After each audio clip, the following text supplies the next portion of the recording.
going on today. Should I just look and say, hey, Yeah. I need some water? Right. Will everyone laugh? And then the recipe fellowship. Okay. Oh, so that would be me, huh? Good morning, everyone. If you could find a seat, we're about ready to get started right now. I'm Wendy Coates, president of SAEM, and I'm here to welcome you to our second keynote and plenary session.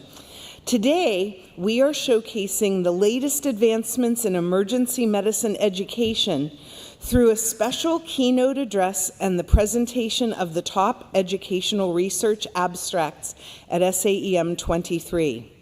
I hope you are all as excited as I am, and as all of our board members. This is going to be a great session today. Now, to get us started, I would like to please welcome Dr. Ryan Pedigo, the incoming chair of the SAEM Awards Committee, to recognize the second half of this year's awards winner. Dr. Pedigo.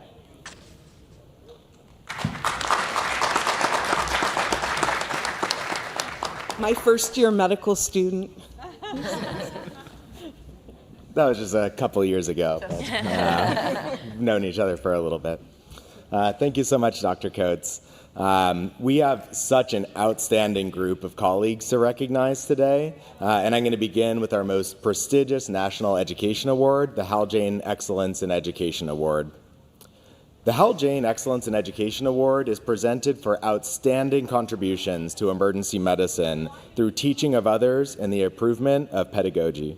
It is my honor to present this year's Hal Jane Excellence in Education Award to Dr. Teresa M. Chen, MD, MHPE, at McMaster University, Hamilton Health Sciences.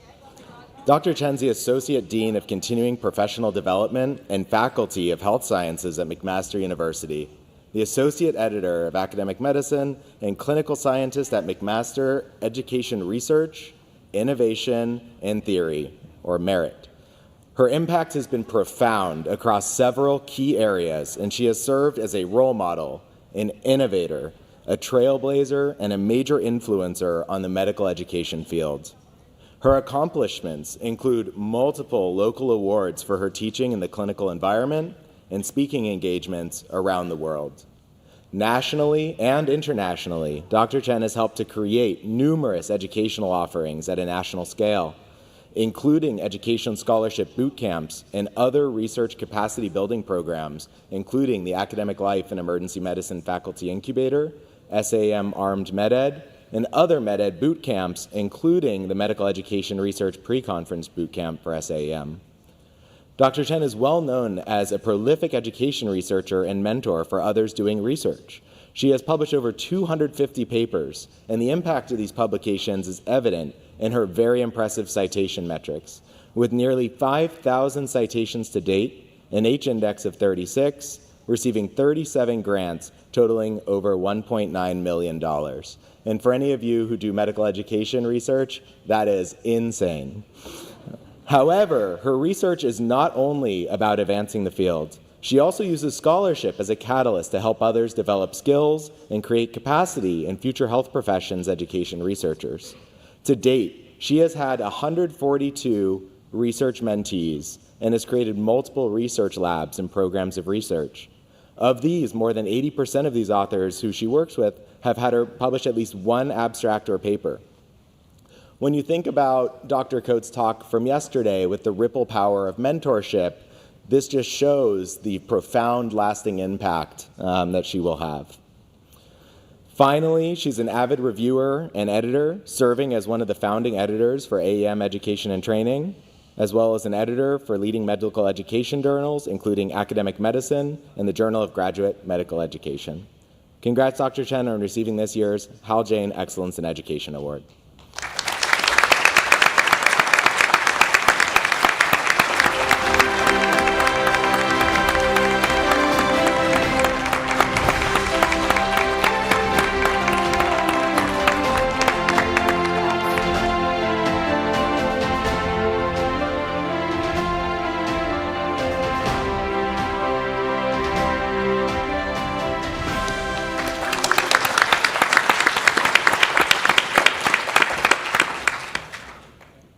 Our next award is the Arnold P. Gold Foundation Humanism in Medicine Award, which honors a practicing emergency medicine physician who exemplifies compassionate, patient-centered care.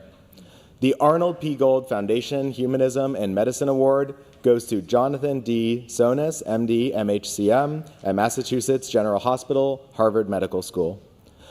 Dr. Sonis is an attending emergency physician at Massachusetts General Hospital and an assistant professor of emergency medicine at Harvard Medical School. He serves as co-director of patient experience and as chair of quality and safety for the MGH Emergency Department and chair of the Enterprise Emergency Department Quality and Safety Executive Council of the Mass Gen Brigham Integrated Health System. Dr. Sonis exemplifies compassionate, patient-centered care. More broadly, his career goal is to improve the quality of patient and family experience in ED care.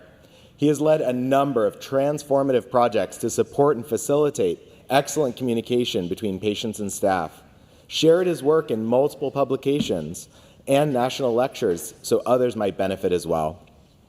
As founder and co-director of first of its kind ED-specific MGH ED Patient and Family Advisory Council, Dr. Sonis meets regularly with members of the community who have experienced care in the ED to discover novel patient-driven approaches to improving their care and experience.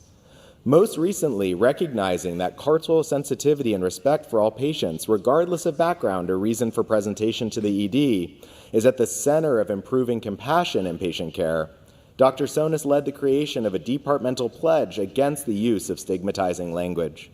He has delivered multiple national lectures on this topic, offering peers alternatives to language so ingrained in our emergency culture so that we may avoid stigmatizing our patients and colleagues.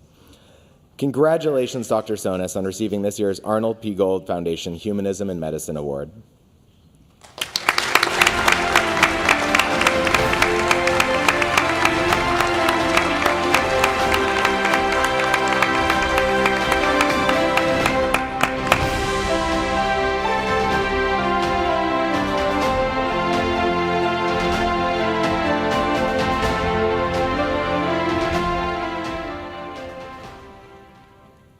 Our next award is the FOMED Excellence in Education Award. This award honors an SAM member who has made outstanding contributions to the online learning community of emergency medicine through innovative and engaging FOMED content. The FOMED Excellence in Education Award goes to Kristen Graybow Moore, MD, MEd, Associate Professor, Department of Emergency Medicine at Emory University.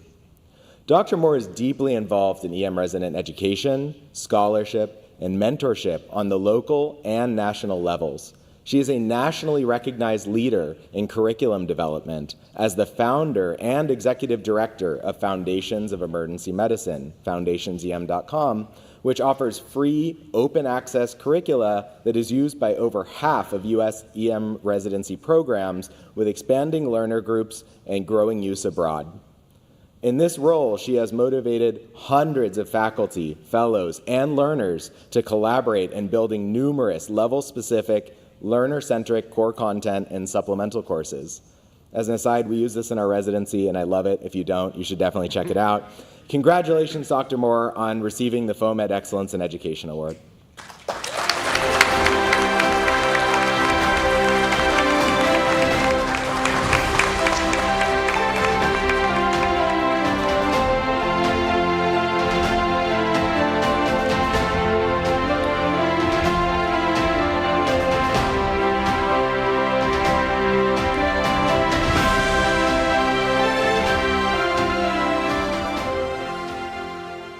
Next award is the Mentor Award. This award honors an SAM member who has mentored the career advancement of other SAM members.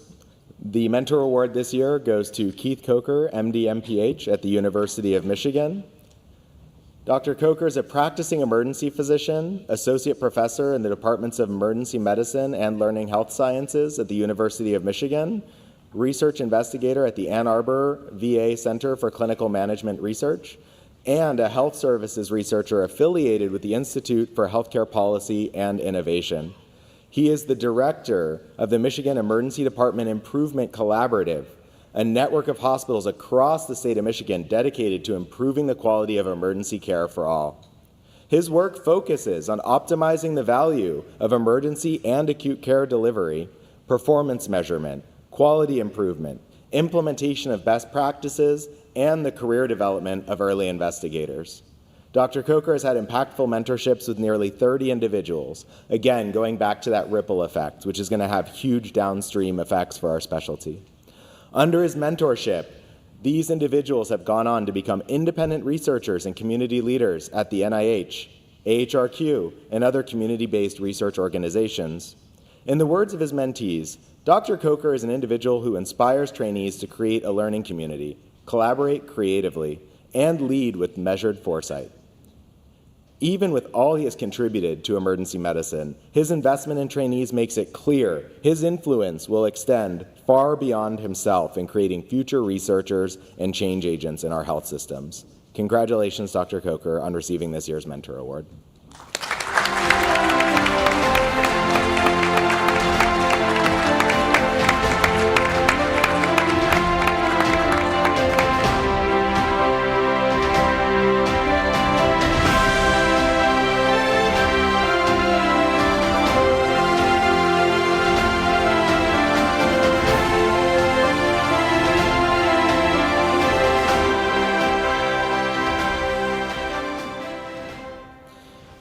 The remainder of the awards will be announced in rapid-fire format. As someone who's been on the awards committee for some time, all of these individuals are phenomenal, and I could go on for hours and hours about each of these people I'm going to present. But since I have a hard cutoff in like 10 minutes, unfortunately I'm going to go through them rapid fire. But just know these people are absolutely outstanding. And we're going to start with the Early Educator Award.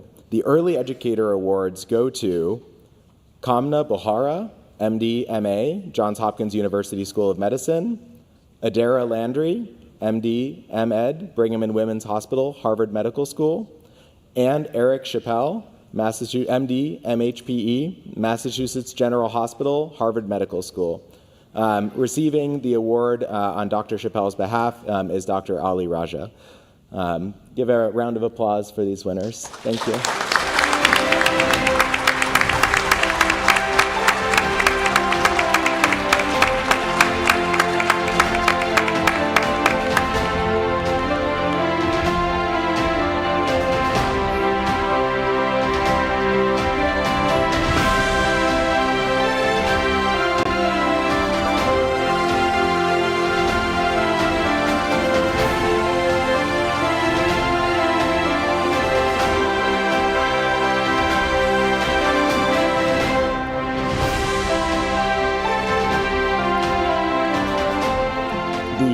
Next set of awards are the Fellow Awards, which recognizes an outstanding fellow in their field. The Fellow Awards go to Michael Self, MD, UC San Diego, receiving the Critical Care Fellow Award. Dr. Jake Toy, DO, Harbor UCLA Medical Center, Department of Emergency Medicine, for the EMS Fellow Award. And Preethi Panda, MD, Stanford University School of Medicine, for the Pediatric Emergency Medicine Fellow Award. Please join me in congratulating them.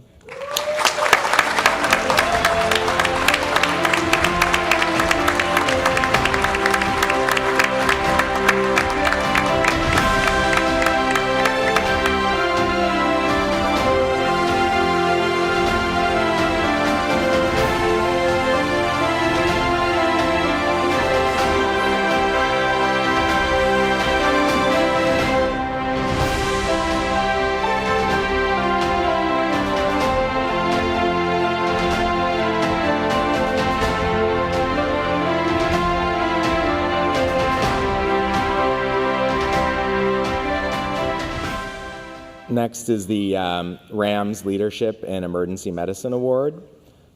These recognize outstanding leaders and residents and medical students. These awards go to Fahad Ali, MD, at the Alpert Medical School at Brown University School of Public Health. And that's the RAMS Leadership in Emergency Medicine Award. Next is Jamaji Wanaji Nweram, MD, at Emory University, Department of Emergency Medicine, receiving the RAMS Excellence in Research Award. and Maxwell Spatafor, MD, at the University of Michigan, and that's the Rams Excellence in Education Award. Please join me in congratulating these winners.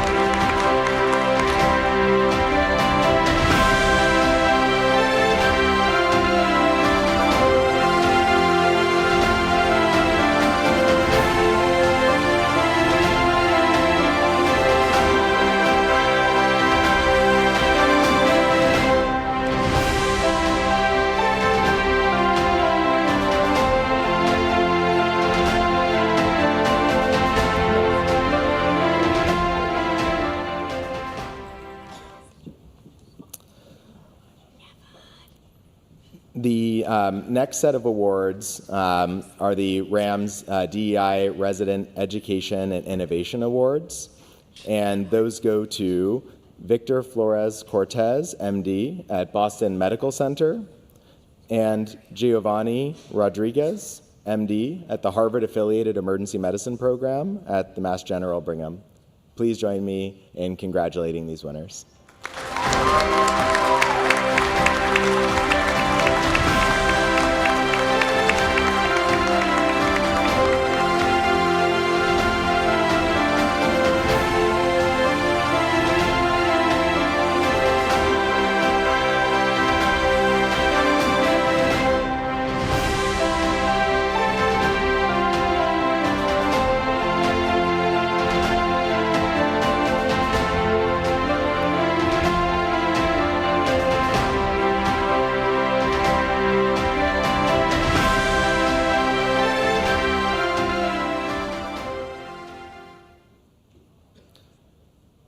And our last set of awards is the Rams DEI Medical Student Education Awards.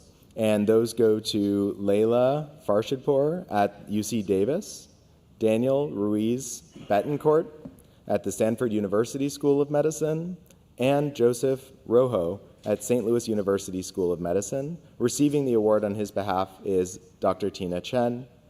Please join me in congratulating these winners.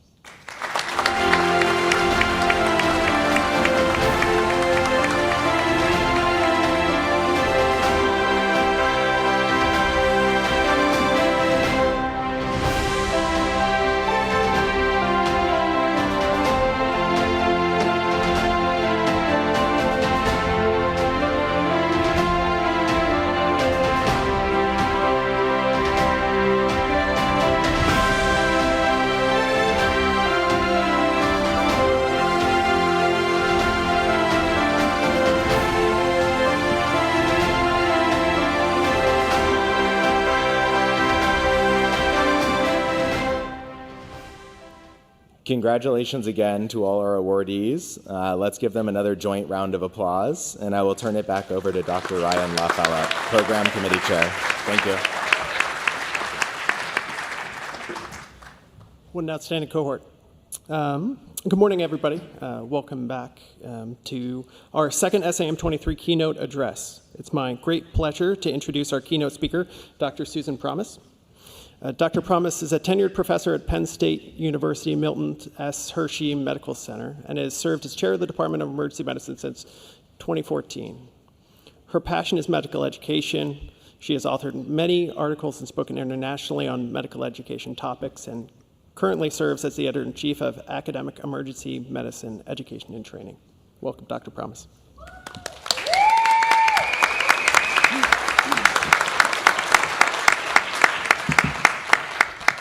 Thank you, Ryan, and good morning, everyone. It's my honor to be chosen for the keynote speaker today. I hope my story is one that you can relate to, and knowing that the audience was very diverse, some of you please bear with me because this will be near and dear to your heart, and to others it'll be a story to tell. So here we go. So I want to dedicate the talk today to Gloria Kuhn, who was a colleague and friend, and one that many people in this room know of. She was a leader in medical education, a woman leader, long before her time. She was one of the first, if not the first, emergency medicine physician with a PhD in education, and really kind of led the way for many of us who've dedicated our career to medical education. And as I was preparing this talk, I was kind of looking things up about Gloria, and there was a video of Gloria getting an award, of the many awards that she got. And in that, she said, I'm here to give a talk, and I've learned two things. One is be brief and make it interesting. So from there, I'm going to move forward. I have two disclosures. One is that I'm the editor-in-chief of Academic Emergency Medicine Education and Training, and I'm going to be speaking about that journal. And the other is an editor of various different textbooks for McGraw-Hill on emergency medicine education. So I'm going to take us back to 1979. A little bit of history. That's when emergency medicine became a specialty. And, for some of you, that may seem like quite a while ago, but for many of us, it's not that long ago. And the fact that we became a specialty in 1979, you need to understand that the first medical specialty was probably at least 100 years before that. So we really are still pretty new as a specialty, and that's important because I think we're up for some growing pains moving forward. So I'm going to talk about each decade as we go through. So the 1980s were a time when, if you put things in context for medical education, believe it or not, that was the time that most middle America started having computers. Computers are ubiquitous now, but that wasn't that long ago if you really think about things and how much technology has changed the landscape of emergency medicine as a whole. 1990s, the World Wide Web, or the internet, became something that it was publicly out there in 1993. Again, I don't know what we would do without Googling things in the department, right? People aren't going and getting primary literature now. They'll Google it and say, what's out there? I mean, that's the reality of the world we live in currently. And then, of course, there are cell phones. Many of you, I'm sure, don't remember the first cell phones that were like 2.5 pounds. They look like bricks.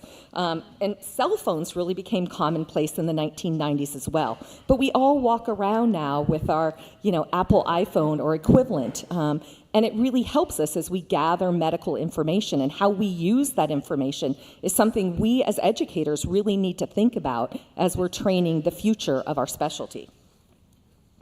The stethoscope used to be the tool that we all really relied on. And I remember when ultrasound came out, and that was the stethoscope of the future.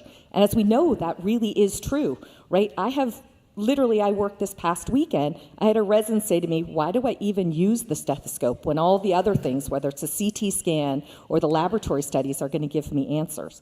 Times are changing. You can see now all the different ultrasound machines that are handheld. People are buying them. That's their personal device. Our internal medicine colleagues, our hospitalists at my institution, all have them. That's what they use at the bedside.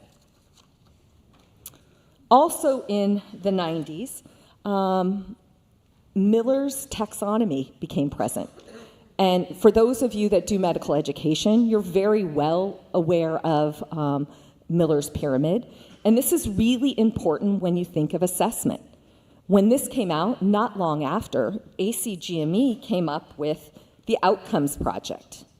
I'd love if you guys can help me here. How many of you, I'd like you to stand up if you could recite the 6 ACGME core competencies.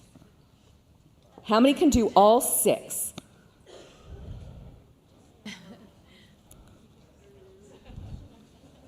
Okay, this is exactly what I expected. Please sit down. You saw how many people could do it.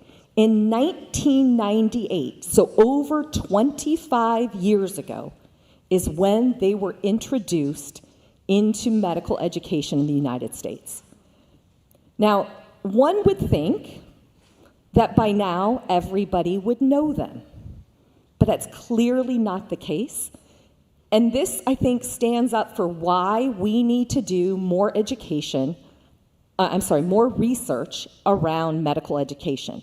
We know it takes about, or the literature would say, it takes about 17 years for translational research to make an impact, but we need to change the way we assess and move people through our educational programs. And it really is, we have to embrace these new ways, and again, it's not that new, right, to look at the world and make sure we are graduating people with the outcomes that our patients need and deserve. Another thing that impacted us in the 90s and early 2000s, if we think of those 2 decades together, is the IOM and 2 very important manuscripts that came out. So there was in 1994, To Err is Human, and then in early 2001, The Quality Chasm.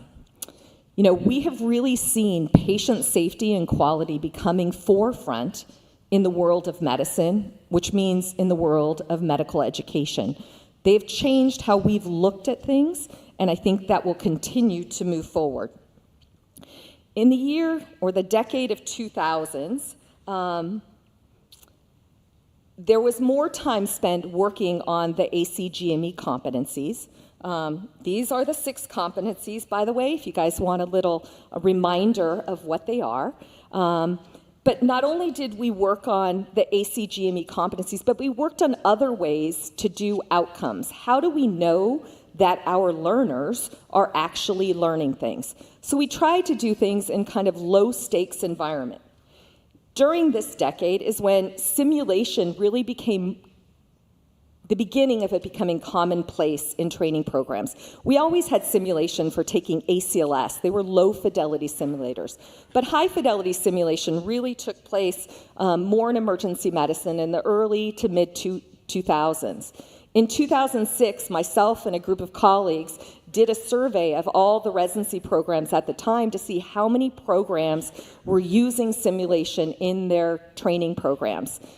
Now, I would venture to say almost all training programs are using simulation pretty regularly. We have simulation fellowships, but at that time, only less than half the programs were using simulation every quarter or more. So you can tell where we've gone. We've really made a big leap in trying to have a little bit more low-stakes way to teach our trainees and to educate them. And then, of course, you know, our world has changed with free open access medical education. There's lots of leaders, and please, this is just a snapshot of some of the things that are available to us. But I remember being the program director at University of California, San Francisco, and Michelle Lin starting the whole ALIUM program, which has really been a model for many others. So there's a lot of people out there really making a difference, and this will, I think, continue to shape the education that we have for all trainees, making it accessible to everyone. And then, of course, you know, at our fingertips, we have knowledge. And it's trying to understand which is the best place to get that knowledge. How do we train our learners to pick the best knowledge out there to really make a difference for our patients? But also it means that our patients have knowledge at their fingertips. Practicing emergency medicine today is very different than what it was when I first started. When I first started in education, and for some of you that are in the same kind of era that I was, you know, you walked in and patients were like, whatever you said, doctor, of course, doctor, that's how I'm going to do it. Well, that is not the world that we live in today. People come with their list of questions. They challenge me. You know, I learn more every day that I work and interact with patients, and I think that's going to continue. I think the other piece that will continue to be a part of it is artificial intelligence and how we use that with our EMR and interacting with patients. Well, then we get to the decade 2010. ACGME continues to work on what is the learning environment for our trainees. That was the year that the CLEAR visits rolled out, so the clinical learning environments. It was a time where it really built on the IOM reports, To Err is Human, and the Quality Chasm, put patient safety front and center, and also really wellness of our trainees. This was really a time where we said, are we as educators looking out for our trainees? Do we recognize when they're fatigued or there's something going on, they're impaired? Really a push for kind of wellness and caring for not only our patients, but ourselves. In 2013, the Milestones Project was launched. That was Milestones 1.0. Now we're at 2.0. And I think we will continue to evolve. But again, the goal is to get people to understand outcomes as a really important measure for medical education. Here's the good old milestones for those of you that remember the first version of that. I know that was a painful change. Hopefully it's a little bit easier these days. And then also in that decade, the journal rolled out. I want to do a big shout out to the SAM board and Jeff Klein for having confidence in me to lead a team of amazing people to really have a home for our medical educators. For many, many years, we had a large number of the SAM membership were clinician educators, and it was very challenging to find a place to publish our work. So now we have a journal. That journal has hopefully helped educate and elevate the medical education research and scholarship, because I say scholarship because it's not all research. There are various different opportunities to publish different kinds of manuscripts. Our goal is really to help advance the science of medical education. So if you haven't had a chance to look at our journal, please dive in and take a further dive into it. And now we're at the decade of 2020. We're only 3 years in, and I'm confident that this will be a decade that we will never forget.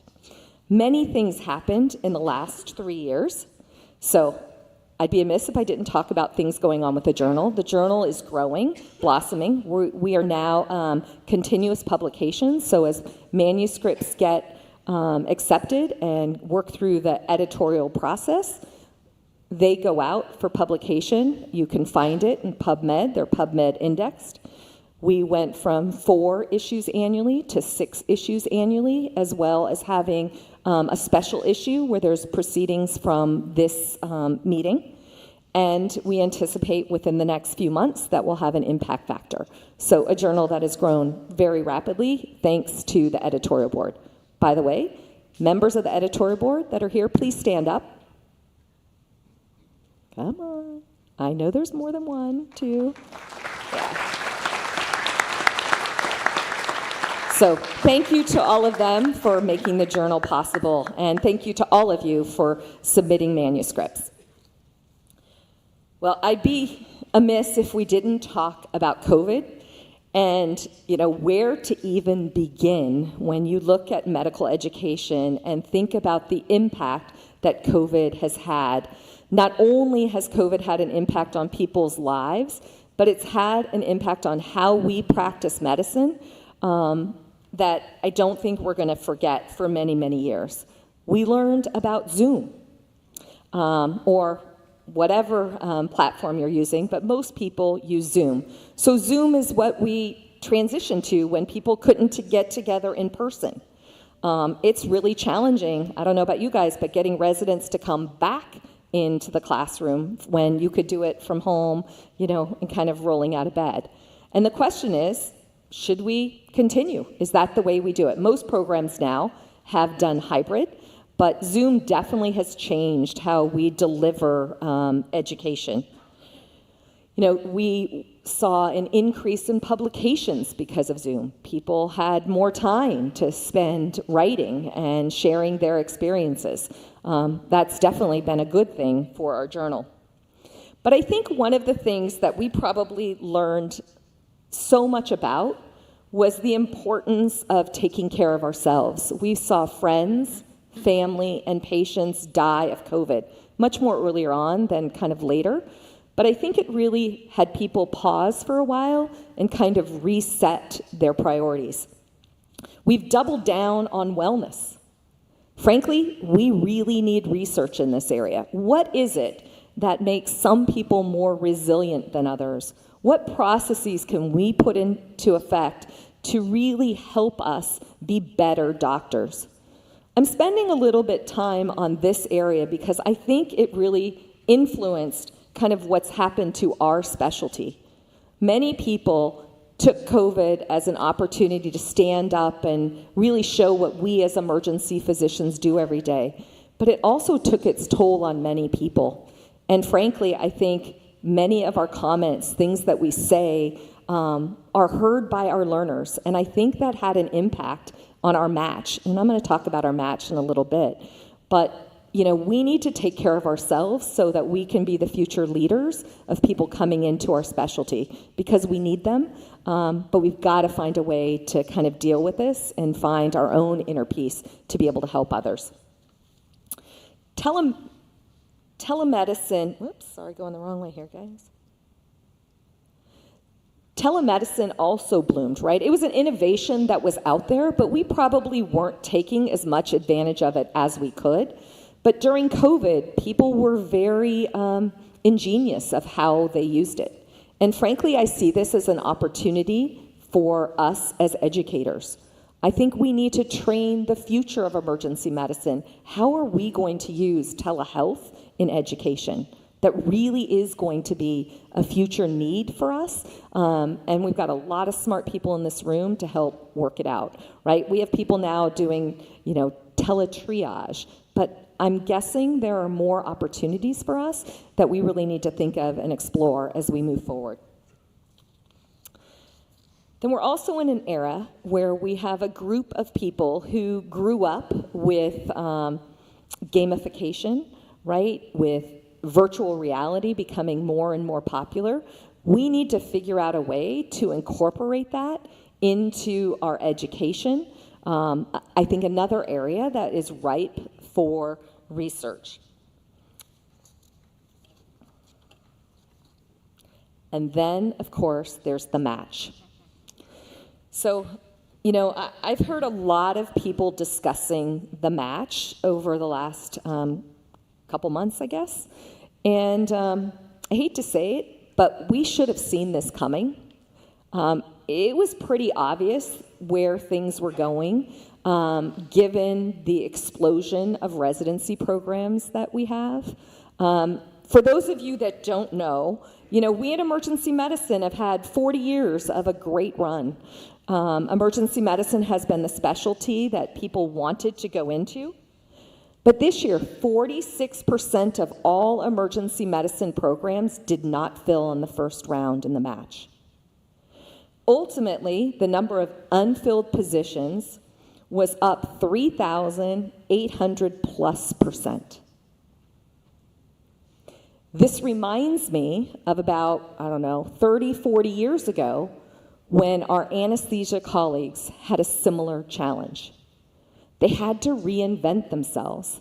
They had to rethink who they were, what they were doing. I'm afraid that we are just at the beginning of some very challenging times. And part of it is our own doing. When we go to work and we complain about things in front of other people, we kind of share our dirty laundry to our medical students, to junior residents, to other colleagues from other specialties. I think it's really hard to say why emergency medicine is so wonderful, because it's been really hard. COVID was really hard, but we need others to join our specialty. And the thing that we used to bring everybody in saying, it's great, you come in, you work a shift, and you go home, other specialties do that now.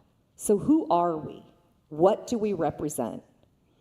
I claim that we are the true physicians. We're the ones that can help the patients in their greatest need, or sometimes just sit next to them and hold their hand and reassure them that they're going to be okay. But we also have to take care of those patients who sit in a waiting room because the hospital's overcrowded. And I know that's a hospital problem, but frankly, I don't see it going away. There's lots of challenges in our healthcare system, and we have to rise above them.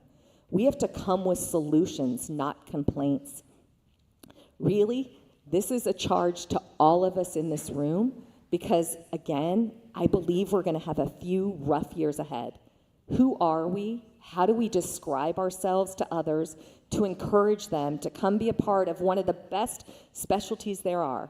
but it is going to be challenging for us. One of the things that may ultimately start helping us so we can solve some of the challenges is the implementation of preference signaling. You know, I don't know exactly where that's going to go for us. It's still pretty new, but we have to figure this out. I don't think there's one simple solution. There's going to be many that we're going to need, and we need everybody to pull together to help solve the challenge. It's really time for us, as I mentioned, to redefine who we are and what we do. We have to imagine and we have to embrace the changing landscape. We can't just say we want it to go back to the way it was. We got to move forward. But I'm confident we can do it. We can do it through teamwork, because that's something that we're really good at. We're leaders. We're good at finding solutions to problems in the moment many times. We lead teams every single day, but we are going to have to pull together, and not just SAM. All the emergency medicine professional organizations are going to have to come together to work out a solution for our challenge. We need to be innovative. We have to embrace this change. Now I'd like to transition a little bit to look to the future. I hope I'm as good as George Orwell in 1984. I remember reading the book when it came out, thinking there's no way those things are going to happen. And then I reread the book after the time 1984 arrived, and it was amazing how good he was. So here's a little bit of my crystal ball, and some of it is already kind of happening. With respect to medical education research and the literature, I really believe, from looking at the journal perspective, there's going to be a lot more crowdsourcing in how we actually do peer review. We had a peer review, an editorial board meeting this morning, and we talked about how challenging it is to get reviewers in medical education. But I really do think we're going to end up having a different way of doing it, instead of just sending a manuscript out to one or two people, but really having crowdsourcing to kind of understand what people think of the literature. Artificial intelligence, it's out there, right? But how is it really impacting us in our day-to-day life?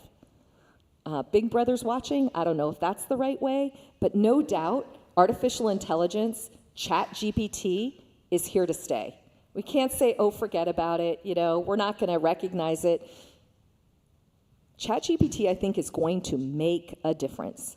The fact that we have multiple countries outside the United States, or countries that don't have English as a primary language, it's really hard for them to get things published in the English language. But ChatGPT could do that for them, or could translate things into a level that the lay community could understand from a health literacy perspective.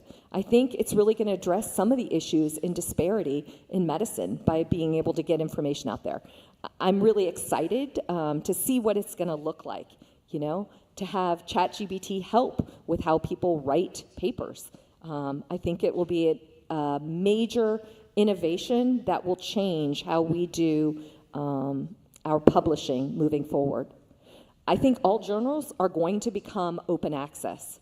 Some are, not all. In fact, at my institution, if you're an author of a manuscript, they expect it to be open access. They'll ask for your final version of a paper before it was accepted. They'll work with publishers to say that they can distribute that freely within our community. So I think that really is the future. It's the right thing for medicine. It's the right thing for our patients. The next thing I have to say is going to be a bit controversial, but I think it's the right thing to do. And in my crystal ball, I would hope that this is where we go in medical education. Currently, we're a time-based system. You go to residency, you're there 4 years or 3 years, whatever your program is, and you graduate. Very few programs hold people back or delay their graduation. I remember as a program director, I did that a few times, and everyone's like, wow, we never did that. But I really think we should go to, rather than time-based education, we should go to competency-based education. But that means we all know the 6 competencies, and we hold our trainees accountable. But frankly, there are some trainees that could probably graduate earlier. And there are others that probably need to stay longer, because at the end of the day, We need to graduate people that are going to take excellent care of our patients. Patients' lives are in their hands. And I think the financial burden for our trainees, it also would make sense. If you can make it through and meet the competencies, you ought to be able to graduate.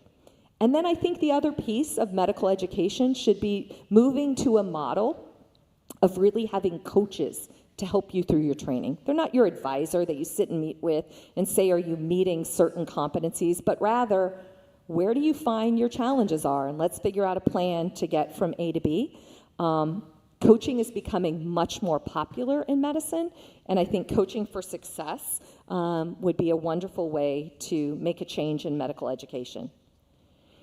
And I would be amiss as a woman leader in emergency medicine to say, I would like to believe that our future will hold for us, that more women and people of color are seen within the House of Medicine and in leadership positions throughout our organization. I think the time is now, and we really need to figure out how to handle the disparities that we see, not only within our ranks, but also with how we treat our patients.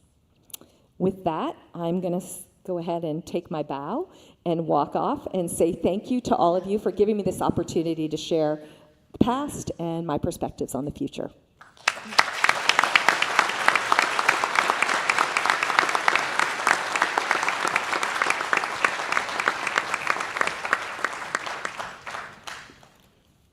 Excellent. Thank you very much, Dr. Promise. And with that, we are early, but we'll go ahead and move to our second hour here. And with that, I invite Dr. Esther Chen, Decision Editor and Director of the Fellow Editor and Training Program and the Editorial Board of SAEM23, to the stage to introduce today's education plenary abstracts.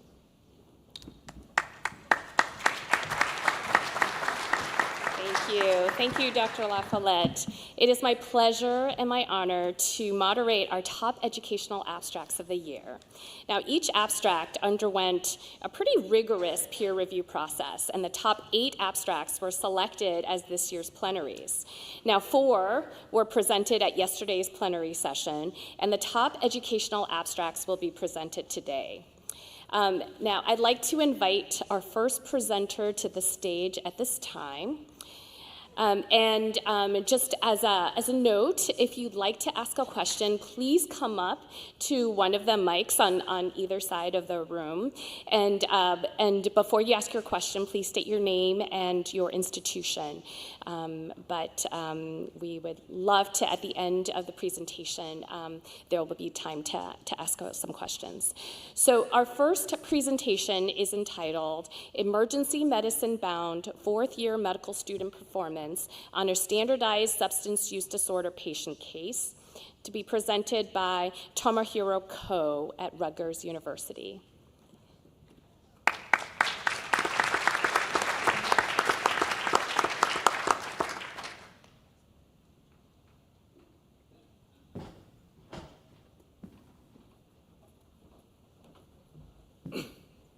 Thank you, Dr. Chen. Good morning, everyone. Thank you for having me here today. My name is Tom Ko. I am a 4th-year medical student at Rutgers Robert Wood Johnson Medical School. And today I will be talking about 4th-year medical students who are headed for emergency medicine's performance on a substance use disorder OSCE. All authors have no conflicts of interest to report. So it is well established that substance use disorders are a significant and current public health problem. They're encountered in the emergency department frequently as both an acute chief complaint in the form of an overdose or withdrawal, as well as a chronic issue that can complicate the medical management of another chief complaint. In 2019, they comprised of 5.7% of all ED visits in the United States, and an estimated 20 million Americans older than 12 have a substance use disorder.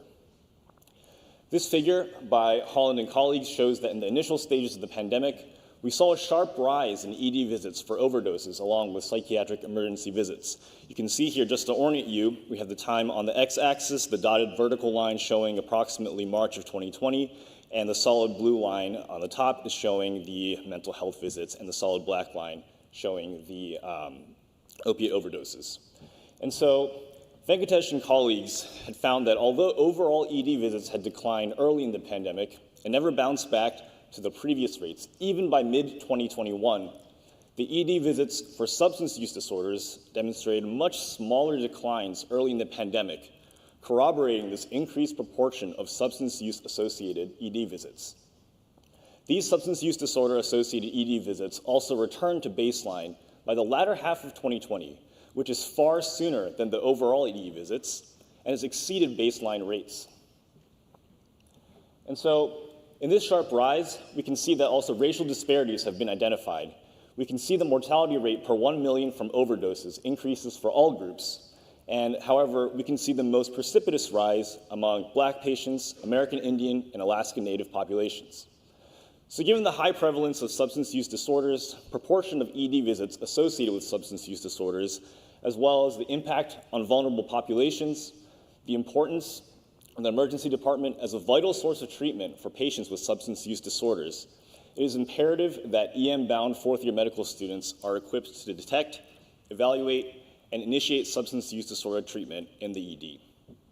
And so naturally, OSCEs are an excellent opportunity for both research as well as clinical education. They're standardized, all students go through them, and we're able to evaluate their clinical performance. And so for our study, 166 fourth-year medical students participated in this OSCE study during their specialty-specific boot camps. 12 students, or about 7%, had applied for emergency medicine residency, and the largest group was internal medicine, which comprised about 42% of the sample.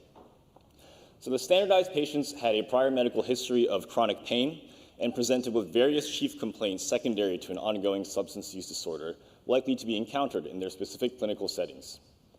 Through the course of the interview, the patient would gradually disclose that they had been increasing their prescription opiate use, acquiring it illegally, and are beginning to experience impairment in their daily lives. The OSCEs were graded and administered by standardized patients, and the reviewer comments were also assessed. So we used two scales to assess student performance. The first is the Empathy and Clarity Rating Scale, which I'll refer to as the ECRS. It's a clinical interview scoring tool with specific attention to empathy designed around the principles of medical improv. And so the items are, first, setting the stage for the encounter and ongoing care, listening actively, showing care and compassion, encouraging the patient to share openly, as well as adjusting communication and giving the patient a sense of ownership and making a plan of action with the patient. So each of the items is scored from 1 to 5, 5 corresponding to performing at the desired level, each with their own criteria. So for example, for giving the patients a sense of ownership, this means exploring what the patient can do to improve their health, inspiring and encouraging active communication. A 1, a lower score, would correspond to talking at the patient and discouraging two-way communication. Okay, so we can see here, next slide, please. Okay. Oh. And the second outcome measure was the substance use disorder ascertainment rubric, which was developed by an interdisciplinary team of physicians at Rutgers based on the 5P model of case formulation. So the criteria are, first, identifying the presenting problem, the predisposing factors, the precipitating factors, protective factors, perpetuating factors, quantifying and qualifying the substance use history, as well as developing a plan. So again, this is scored from 5 to 1, 5 showing performing at the desired level, and 1 would be an unsatisfactory score. So for the analyses, we first conducted 2 group comparisons. So that would be emergency medicine students versus all non-emergency medicine students grouped together on the aforementioned 2 scales. Then we conducted a multi-group comparison of all of the specialties. First, to see if there were significant differences overall across all the specialties, as well as a second analysis to conduct one-to-one comparisons of the specialties with post hoc correction. We also reviewed the rater comments. Oh, sorry, slide back, please. This back one, okay. So here we display the ECRS scores comparing EM versus non-EM students. We demonstrate that on 2 group analyses comparing the EM, shown in the purple, versus the non-EM students, there were no significant differences in the ECRS scores. Across all specialties, the students performed well in the 4 to 5 range.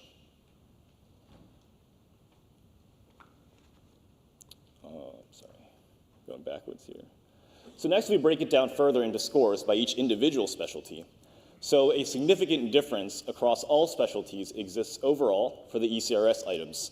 However, emergency medicine student performance did not differ significantly in the one-to-one comparisons. So what this suggests is that the overarching group differences are driven by score variations among the non-EM specialties.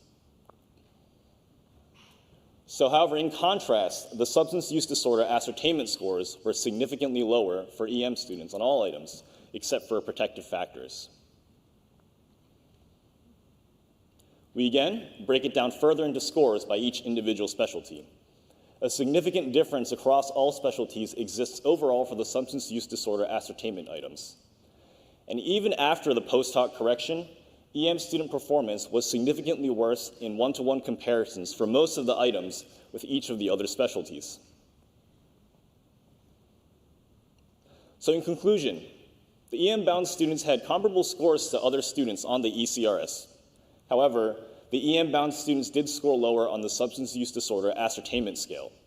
The standardized patient and reviewer comments also noted that some of the EM students were deferring management of the substance use disorder to other providers. So, what are some of the concrete measures that we can take given these findings, and what can we do with this information? The first being focused education for EM-bound medical students on the identification, quantification, and the management of substance use disorders could certainly be implemented. So at our medical school, we'll be incorporating substance use disorder ascertainment cases into third-year students' emergency medicine clerkship OSCEs. Further, increased awareness of the impact of ED-initiated substance use disorder treatment could help fill in these educational gaps. So what do I mean by ED-initiated substance use disorder treatment? So that would entail, for example, not only connecting a patient who presents with a substance use disorder to social work to find them resources for obtaining treatment once they leave the emergency department, but also potentially initiating buprenorphine in the emergency department. A 2020 study explored the barriers and facilitators reported by ED providers in initiating buprenorphine in the ED as an initial intervention. So some of the facilitators to ED-initiated buprenorphine included receiving adequate education and training, development of local departmental protocols, and receiving feedback on patient experiences and in quality of care. Some of the barriers include a lack of training and experience in treating opioid use disorders, concerns about care management and continuity, and as well, many of you are very well aware, a shortage of time and resources to commit to advancing this care.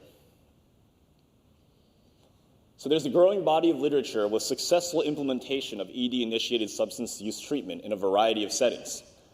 Broader buy-in and policy changes are certainly important for the success of these programs. However, from an educational standpoint, we can break down the barriers to ED-initiated substance use treatment by facilitating better understanding and training on managing substance use disorders, empowering the EM physicians of tomorrow to make a profound impact. So at this point, I'd like to thank Dr. Esposito, Brennan Cook, Dr. Pradhan, the SPs, and everyone was instrumental in allowing this project to happen, and I would be happy to take any questions, and thank you for your time.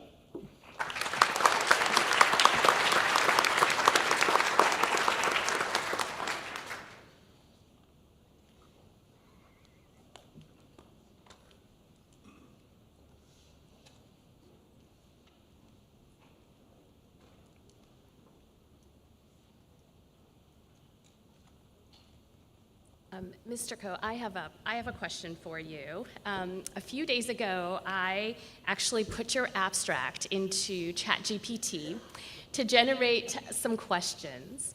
And ChatGPT came up with a list of questions. So technically speaking, I'm not asking, it's ChatGPT asking.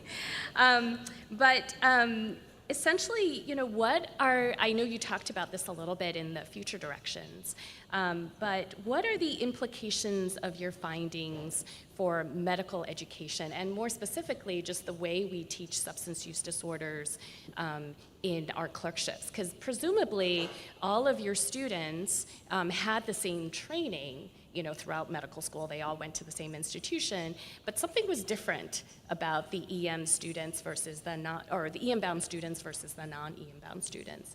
Sure. So I can go back a couple slides just to go back to the different groups.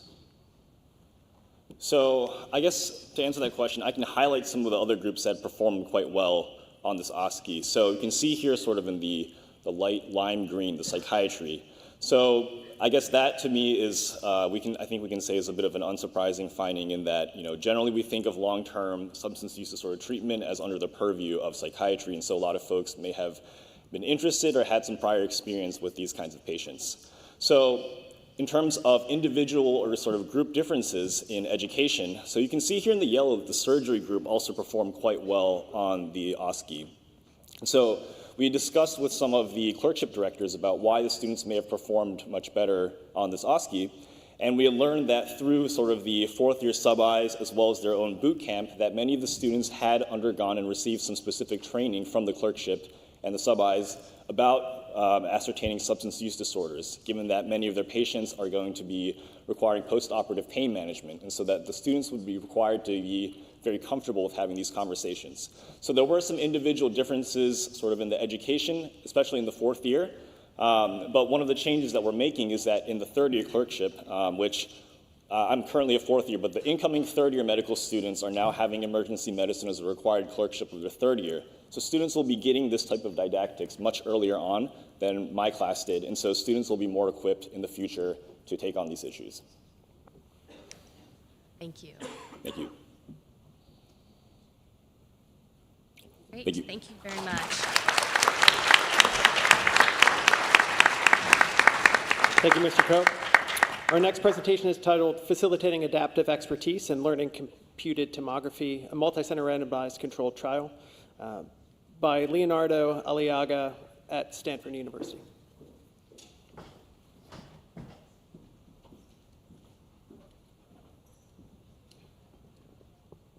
Good morning, everyone. My name is Leo Aliaga, and I'm a medical education fellow at Stanford. Mistakes are key to learning, and they are especially key for developing adaptive expertise. That's what the FAIL-CT study is all about. This study was funded by a Stanford Innovation Grant. So we should start by defining adaptive expertise.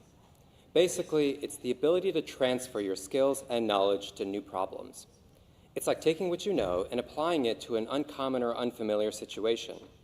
And that's different from routine expertise, which is using your skills to solve the same kind of problem in the same way over and over again. A simple analogy is like the difference between a tool that can do one thing and a tool that can do many things. The problem is, it's hard to teach adaptive expertise. Error management training is one possible answer. It's a teaching method that has you try to do something before you're taught how to do it. More importantly, it encourages you to make mistakes when learning. For a simple example, let's take a young child who is learning to dress herself. I have a 4-year-old daughter, and she loves princess dresses. But some of these intricate dresses can be very tricky to put on. And so error management training would be like having her try to put on one of these intricate princess dresses by herself before she gets any guidance, and her fumbling as she learns how to do it. So we know from med-ed studies that error management training improves adaptive expertise in procedural skills, like ultrasound, central line placement, and fasciotomy. What we don't know is whether it improves adaptive expertise in more cognitive skills in medical education. And that's the gap we addressed in this study. Why does this matter? We all make mistakes during training. And so imagine, what if we could somehow use or harness them to improve learning, to improve adaptive expertise? Our goal was to compare these two teaching methods for improving adaptive expertise with reading head CTs. Error management training, or EMT, versus error avoidance training, or EAT. Error avoidance training is just a fancy pants education term for the way we usually teach things, meaning you first give learners instructions on how to do something so that they avoid errors during training. This would be like giving my daughter precise instructions for putting on the intricate princess dress so that she does not fumble. We hypothesized that error management training, or EMT, improves adaptive expertise in emergency medicine residents when we look at how they are able to transfer or apply their head CT reading skills to new cases. We ran a prospective RCT in 7 emergency medicine programs. Within each program, residents were stratified by PGY and then randomized to one of 3 cohorts. There were 2 experimental cohorts. Difficult error management training, This is like that child who struggles to put on the intricate princess dress by herself. Easy error management training is like a child who struggles a little less putting on a simple t-shirt by herself. The control group used error avoidance training, or EAT, and this is like a child who's putting clothes on while someone is showing and telling her how to do it. Residents completed a 1-hour online curriculum for reading head CTs, and they used a radiology simulation platform that allows them to scroll through CTs just like they would on any standard radiology viewer. This is the experimental design for the intervention. For each learning case, both EMT cohorts had to read a head CT before getting teaching explanations on that head CT. The control cohort went straight to the explanations page. They too could scroll through the CT, but they were shown how to do so right from the start. Now, the crucial difference between both EMT cohorts was this.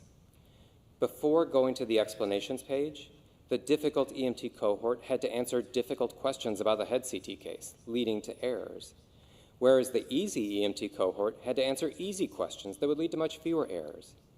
And this was the experimental manipulation to help isolate the effect of errors in error management training. After finishing the cases, they took a post-test where they had to read head CTs.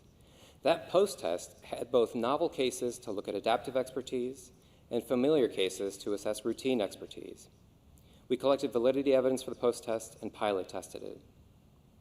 Our primary outcome was adaptive expertise. Secondary outcomes were routine expertise, the effect of PGY level, and the effect of errors on performance. We compared post-test scores by ANOVA and ran a mediation analysis. Okay, now for some results.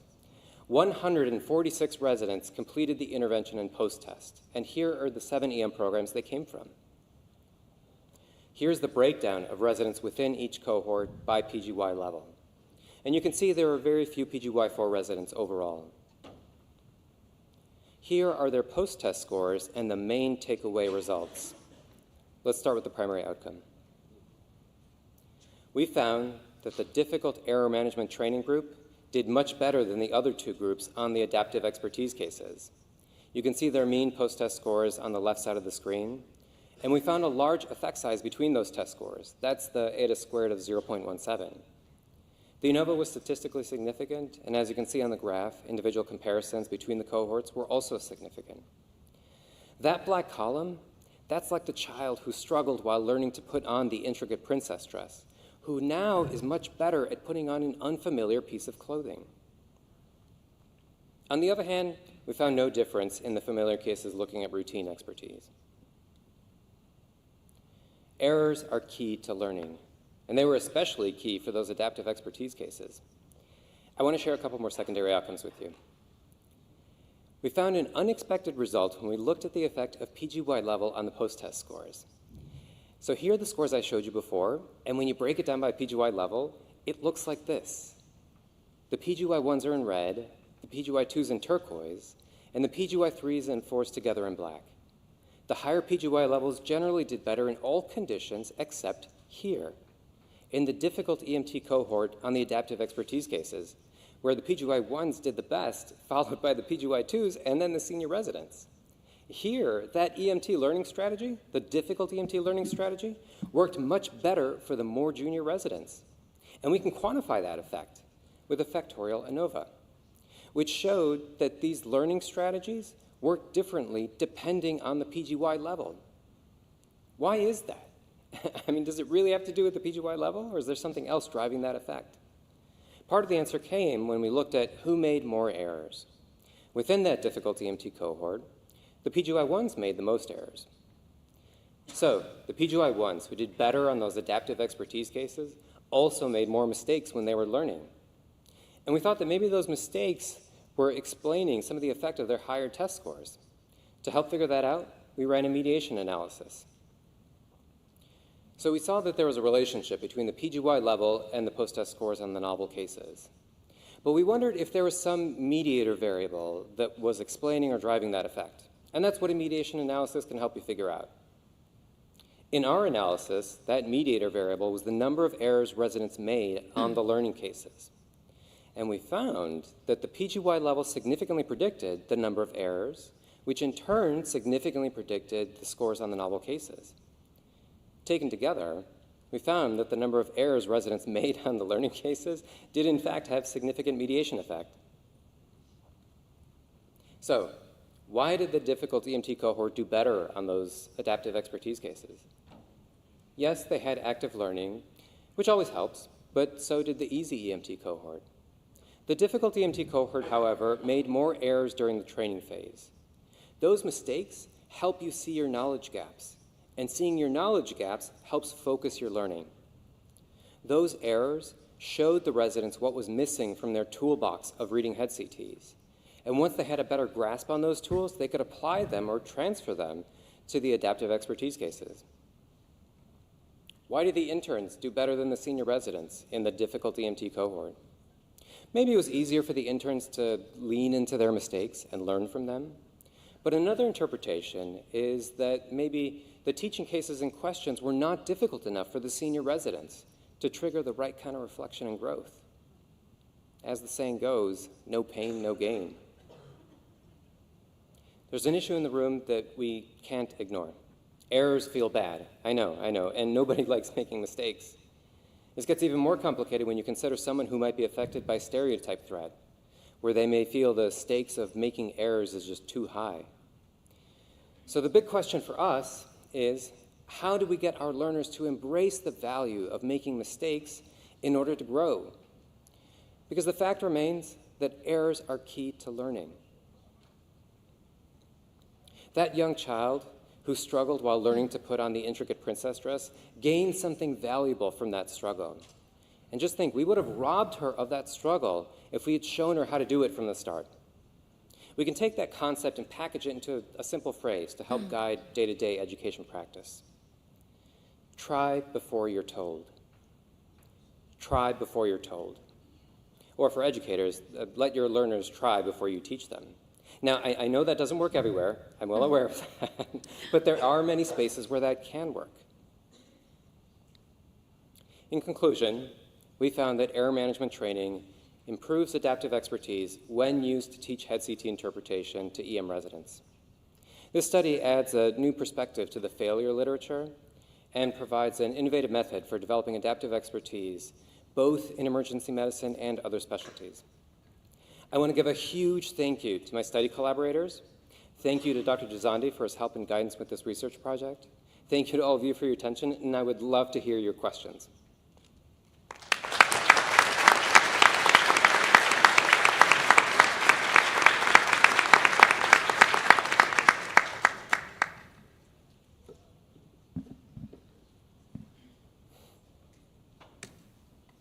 Thank you. This is Elise Lovell from Advocate Christ in Chicago. Fascinating work. I'm just curious, did you get a chance to speak with the involved residents about their perceptions about this, especially that sort of fear factor and their willingness to engage in making these errors?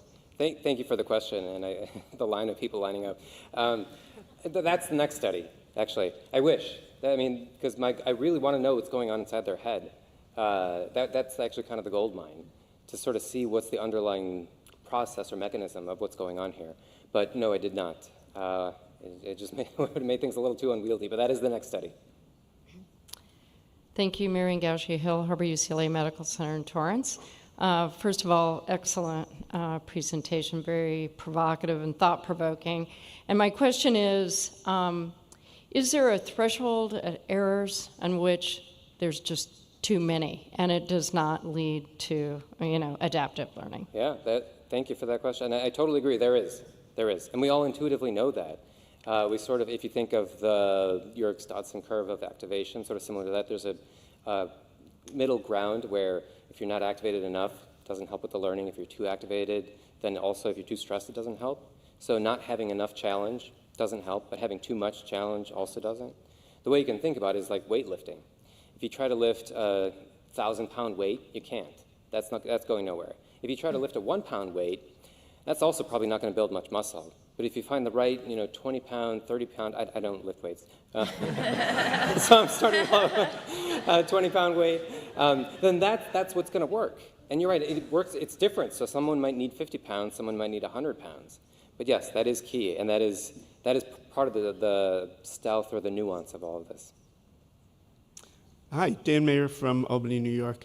Thank you very much. That was a very interesting, excellent presentation. And something that I've been thinking about for a long time is how can we become more transparent about asking for help or acknowledging our errors and learning from them all the time.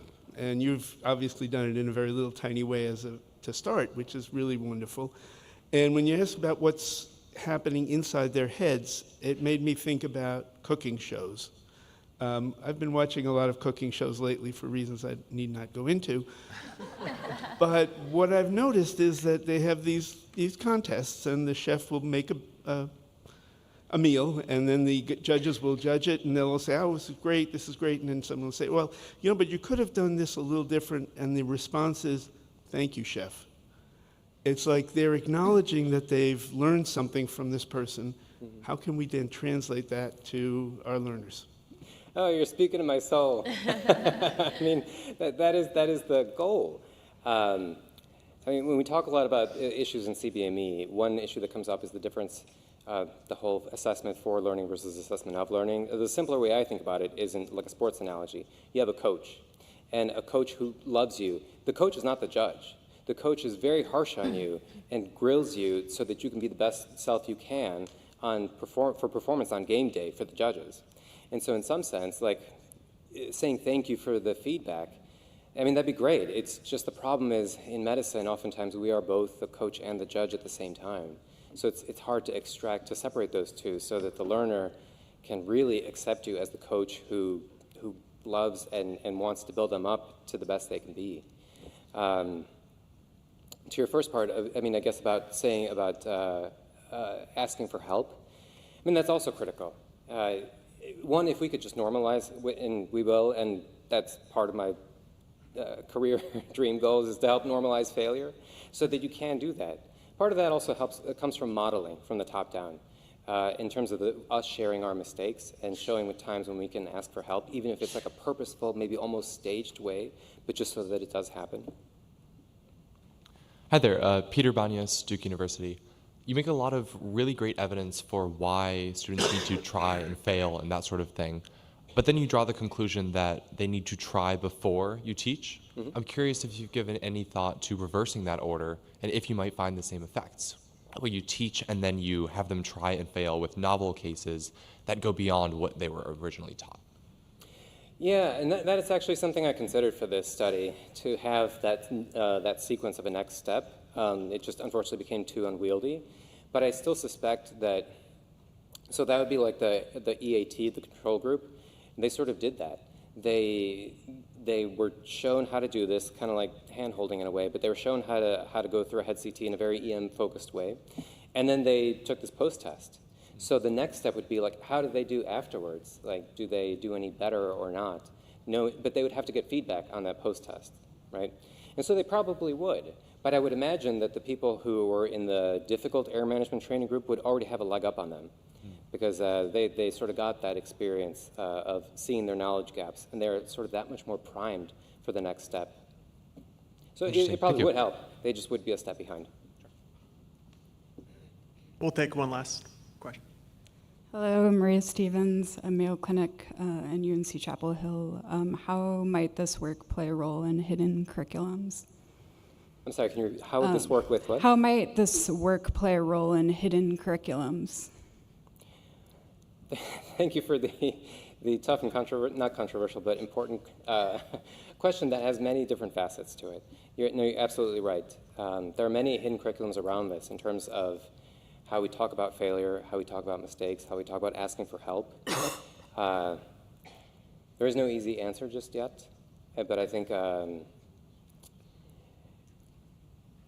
what this study aimed to do is just provide like kind of basic evidence that this does work, and so support for how we can reshape our curricula to take advantage of this, to develop adaptive expertise. One example that comes to mind for, like, say, hidden curricula, like say you give this to your learners, and you say, okay, I'm going to have you stumble through these cases, and they're wondering, why the hell am I doing this? Why am I working on these cases before I even know how to do it? It's a waste of my time. That underlying thought, and so the key would be to preempt that, to sort of think in advance, what are their underlying thoughts or their hidden curricula, and preempt those. Thank you. Thank you, Dr. Aliaga.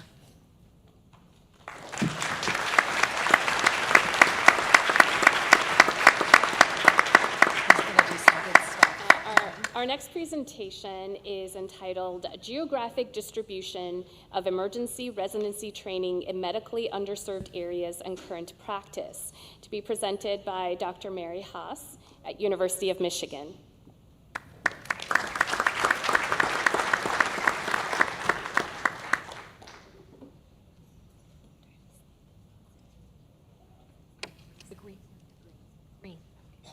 Hi, everybody. Thank you so much for being here. I'm very excited to speak to you all today about our research project, Emergency Medicine Residency Training in Medically Underserved Areas and Current Practice in Medically Underserved Areas. And I would like to thank all of my co-authors listed on the bottom of this slide. I have no conflicts of interest, but I would like to acknowledge and thank CORD and EMF for providing the Education Starter Grant that funded this work. And everybody in this room knows that the emergency department is essentially the safety net for all of our communities.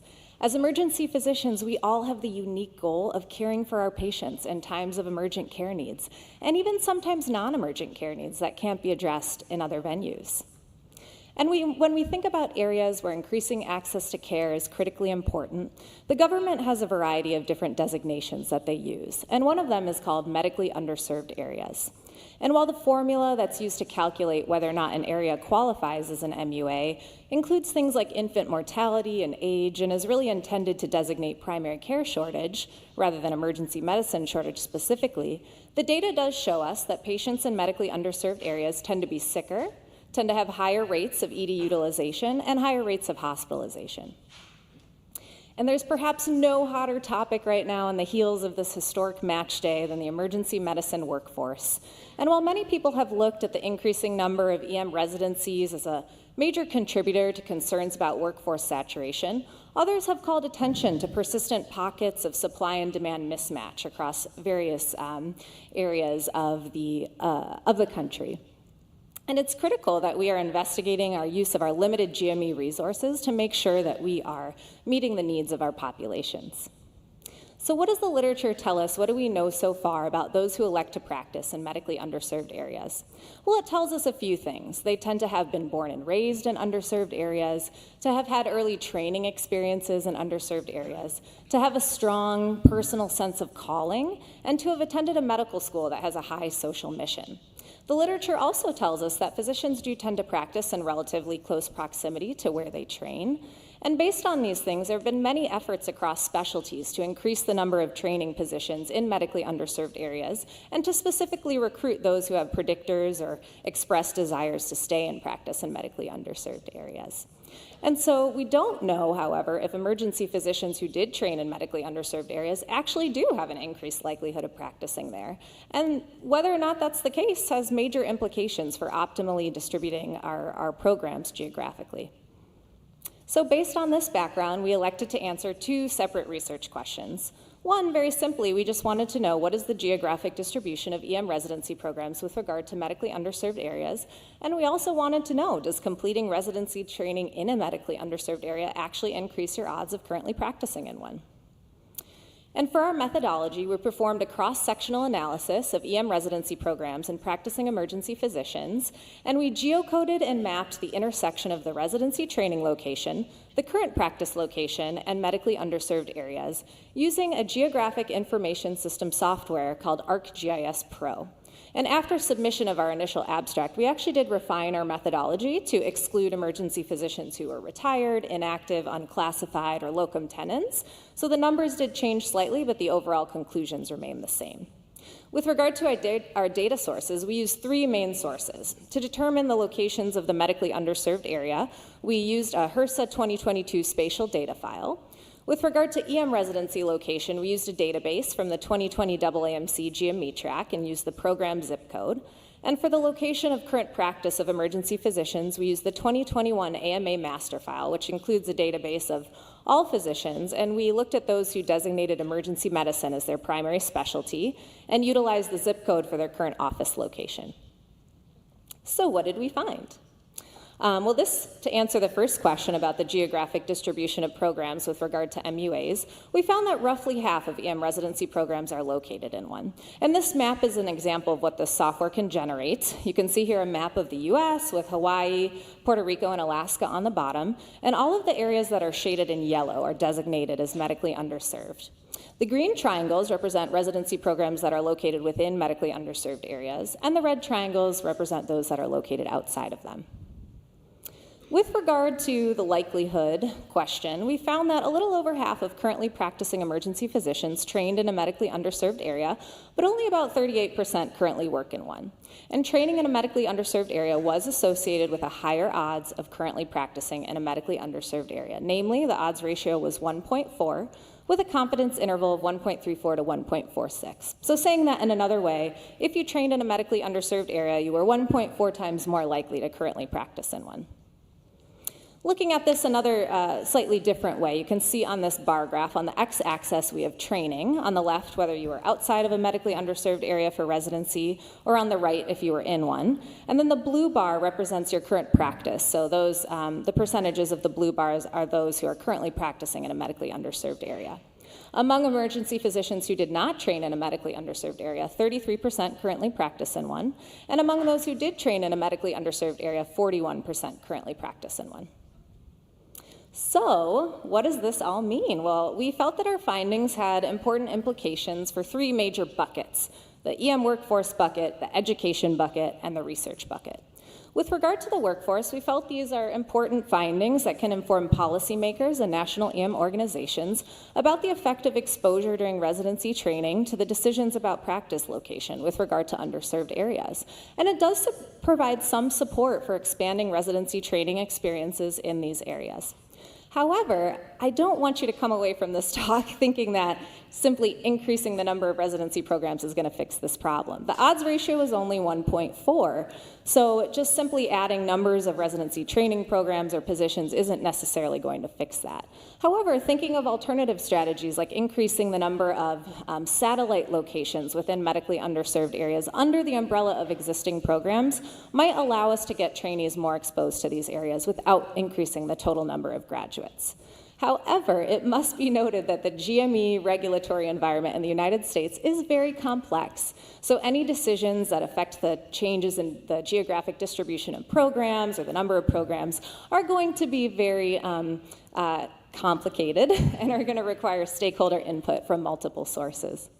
With regard to education, these findings make us think. We need to really consider both the way that we're recruiting our trainees and think back to those predictors of those who will ultimately practice in a medically underserved area, but also think about curriculum development. Are our training programs really giving the trainees the tools to be motivated and well-equipped to serve patient populations in underserved areas?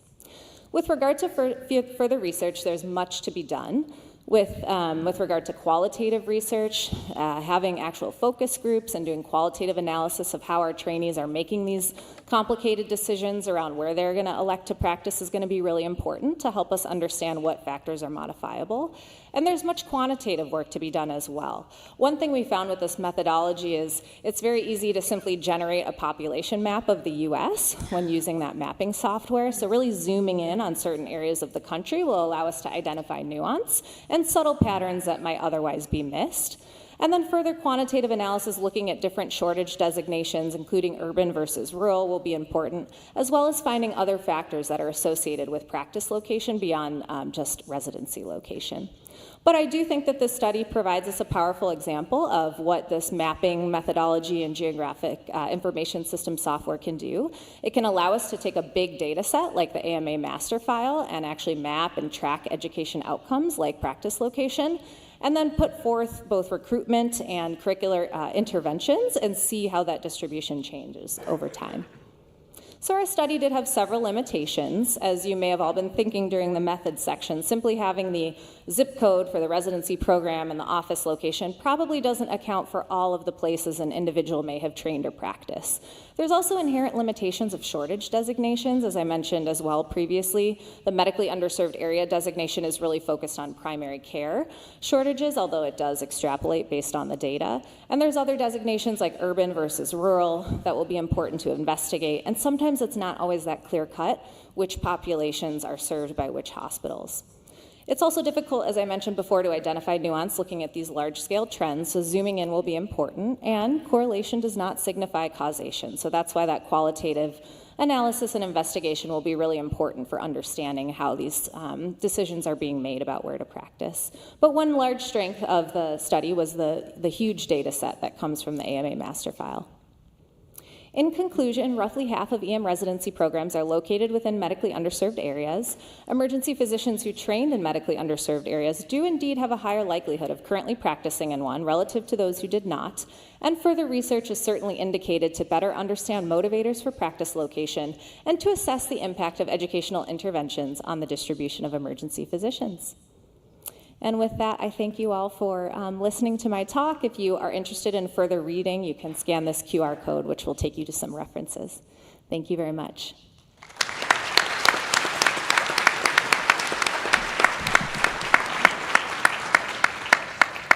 Hi.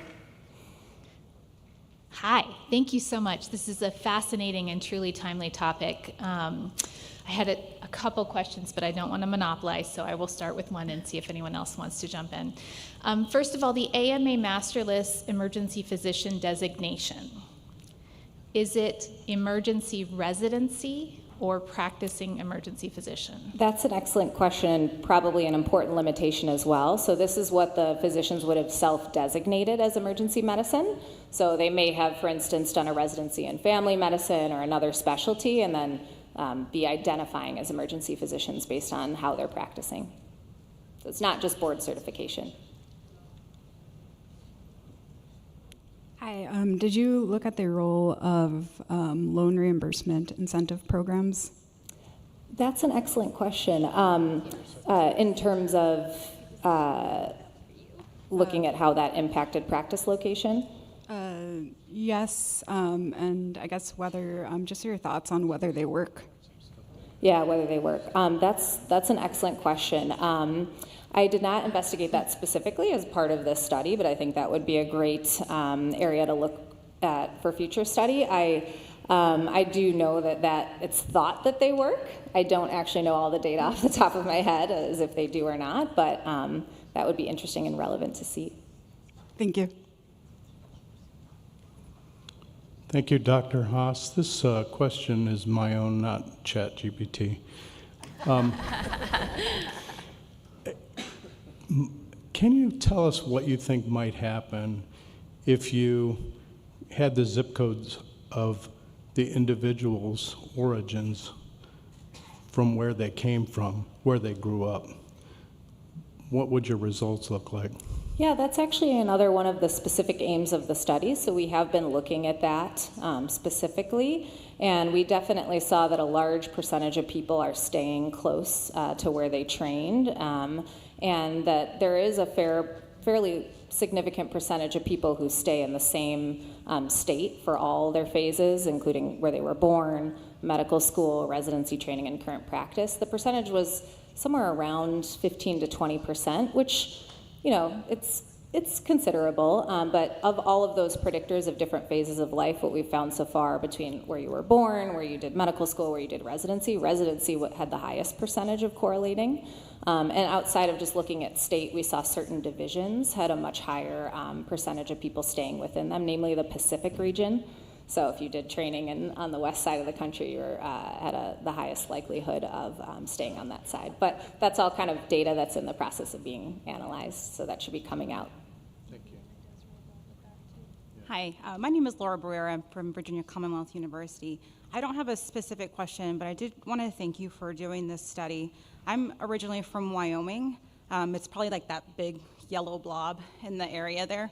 But I think it's important to note that Wyoming itself doesn't have a medical school, and so those students have to leave their home state to go attend medical school in another state. And so as you leave, sometimes you keep your roots, but you also find other things, and maybe you're not coming back.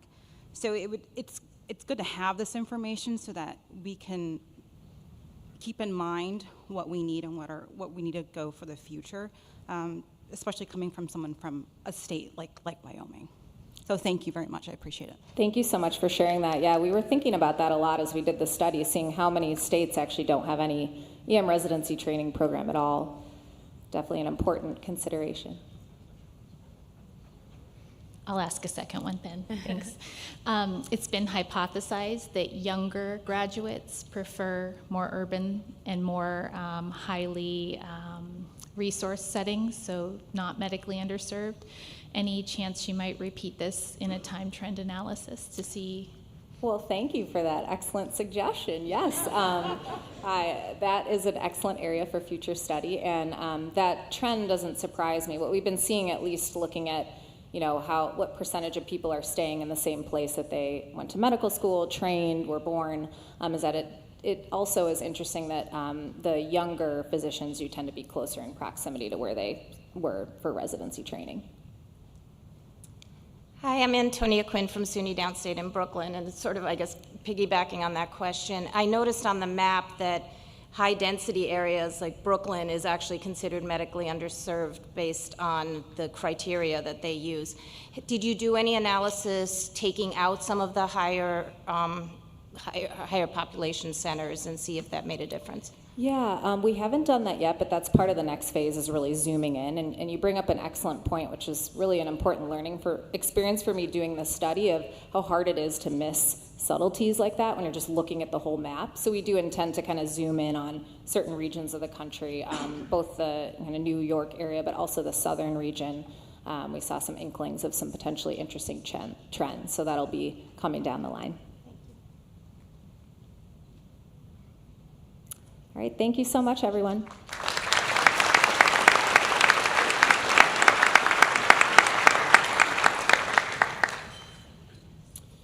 Thank you, Dr. Haas. Our final presentation of the morning is titled Data-Driven Learning, Understanding How Medical Students Utilize a Data Dashboard, presented by Daniel Owens at the University of Colorado.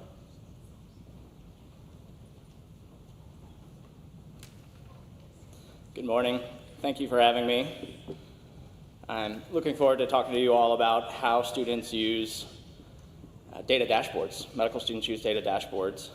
I'll start off saying there are no conflicts of interest. I do a little bit of data work for a social impact company as well as another one in the K-12 space in the interest of full transparency, but nothing in medical education. A little bit of background on this. Our reality is that data is just becoming more ubiquitous. It's cheap, it's easy to collect. For students, it's becoming more and more a part of our learning. For residents, thinking about competencies and milestones. For practicing physicians, when patients come in with thousands of data points on their wrist, or hospitals and practice groups are becoming increasingly metric-driven. Data is becoming a part of our lives and a part of our work. So when we looked into this, we really wanted to see what else was out there. The closest thing we saw was Dr. Hauer at UCSF and her team, who developed a data dashboard for medical students. The study they did was kind of in conjunction with coaching and learning planning, and we really wanted to focus more on how students understood and interacted with their data dashboards. The best framework that we found was one by Verbert in 2013. It was a broader definition of learners, including the K-12 space, but where they talked about awareness of the data, reflection on the data, sensing the data, making sense of it, and the impact. Just to give you a little bit of familiarity with our dashboard, we call it the Dashfolio. It is a Tableau interface, which is a data visualization platform. And the goal of it is really to display all student performance data over the course of medical school. So this study started when we launched the dashboard, and it initially focused on multiple choice questions. The dashboard has since grown to include grades and performance in clerkships, on professionalism, on common exams like shelf exams and CBSE. And where we're hoping to take this and planning to take this right now, it's currently organized by what phase of medical school students are in, but are hoping to evolve it to be competency-based or outcome-based. The basic layout, as you can see, for anybody familiar with Tableau, this looks fairly familiar. It's organized by system or discipline, and it's ranked. So you're highest performing on top, lowest performing on the bottom, and it's color-coded. So a darker blue is a strength, a gray area is an area for improvement, and then the kind of lighter blue is in between. And the bottom image is one where you're actually able to correlate and look at performance by class and by discipline. So that's somebody who's performing in microbiology, in their GI classes, in their neurovascular classes, etc. The purpose of this work is to explore how medical students use a data dashboard in hopes that we can support them and how they use data to guide their learning. Our methodology was mixed methods. We used a phenomenological design, it's a big word, where we were essentially observing the phenomenon of students interacting with their data dashboard. We conducted that with semi-structured interviews. We also did a survey, both of which allowed us to do a constant comparative analysis, as well as create descriptive statistics around how students were using and interacting with this data.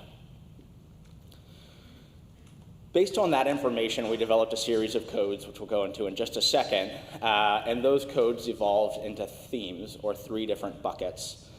At the foundation of all of this work is the data dashboard, the data itself. Without this, students wouldn't be interacting with it. Our themes were looking at the data, making meaning from the data, and acting on the data, with each theme being sequential and that you had to kind of progress through them and couldn't jump straight to acting. If we had to choose one word for each of them, we would choose engagement, analysis, and impact.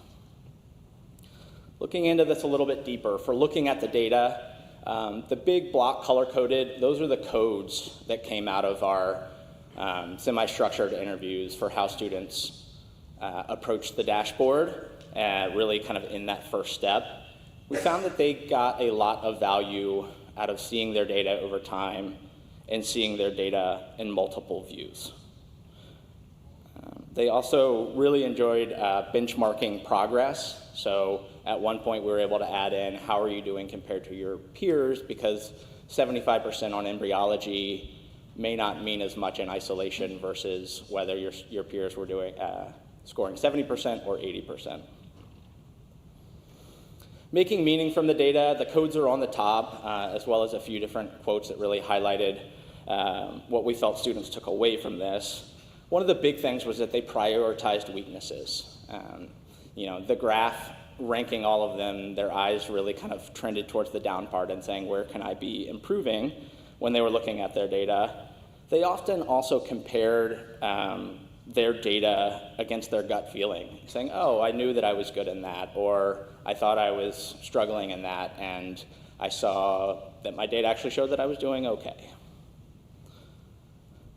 One area that we found that was really interesting was when they compared their data against their gut feeling. So if you look at box number 3, where weakness on the dash folio aligned with their gut feeling, that was kind of a common area for students. But box 1 and 4, where the data actually said something different than their gut feeling, was an interesting area that kind of revealed an area of need and support for students, where we think there could be impact, and pressing them a little bit further, helping them kind of understand their data and what to do when the data doesn't say the same thing that they initially thought about their performance. And the last piece was acting on the data. So the 3 codes were on the bottom. Students really appreciated progress monitoring, really used some data to act on it, and a lot did use it for what we called strategic studying and saying, look, especially around board prep time, I can't study everything, so what should I be studying? Where can I focus my time? What would be the highest value, highest impact for me? Afterwards, we did the survey and the quantitative results, surveying a total of 169 students. We found that 39 students changed their studying, and of the 130 that didn't change their studying, 60 still gained new insights. So putting it in some of our terminology, 39 acted on their data or had impact from their data, and 60 more made meaning from their data or analyzed their data and gained new insight. Highlight an overview of what we found from our quantitative analysis. I won't read all of them to you, but really it validated and reinforced what we found in our qualitative study. When we compared students that acted on their data, changed some of their studying because of their data, we found statistically significant results saying that they did engage, analyze, and act on that data. So in conclusion, really working to understand how students use these data dashboards, we found a lot of similarity of our work with a benchmark that Verbert put out in 2013. We did condense what she had as reflection and sense-making, which was essentially asking questions of the data and answering questions of the data. We bucketed that into what we called analysis. We were also found that only a small percentage of students actually ended up acting on the data, which was in part a limitation of the tool and the initial rollout itself. And we really felt that there was a lot of opportunity in this, both for student training, faculty training, and student support throughout medical education. I'd like to finish with a note of gratitude for my research mentor, Dr. Ty Lock-Spicer, our entire study team, the team that helped launch the dashboard, as well as all of the study participants. And I would be more than happy to take any questions.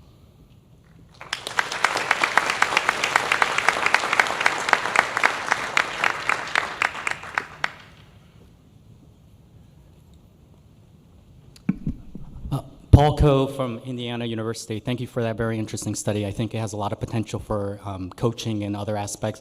One question I had is, were you able to pull in national data as far as step 1 results?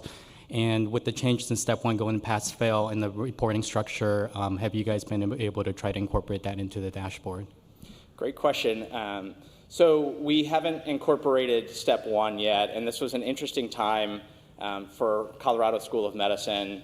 One, it was being conducted over the years where step 1 went from a quantitative score to pass-fail. It was also one where our curriculum was in the process of getting a large overhaul. So the scores like the shelf exam, the CBSE, some of the kind of the more proxy scores have been incorporated into the dashboard, but step 1 has not yet. My name is Sordi Bhattacharya from Duke, and I was just wondering, in the cases where the student's gut feeling didn't match with what the Dashfolio said, how often did the students use their gut feeling, or how often did they use the Dashfolio? Sure, and so most of that information around the gut feeling came from the qualitative part of the analysis, so I don't have an exact number for you, but as the person who conducted all of the interviews, I cannot remember a single instance where the student went with the dashboard over their gut feeling.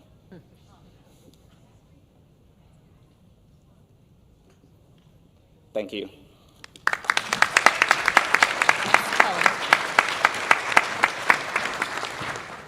Thank you, Mr. Owens. And that concludes our plenary session for today. Let's give all of our presenters just a final round of applause.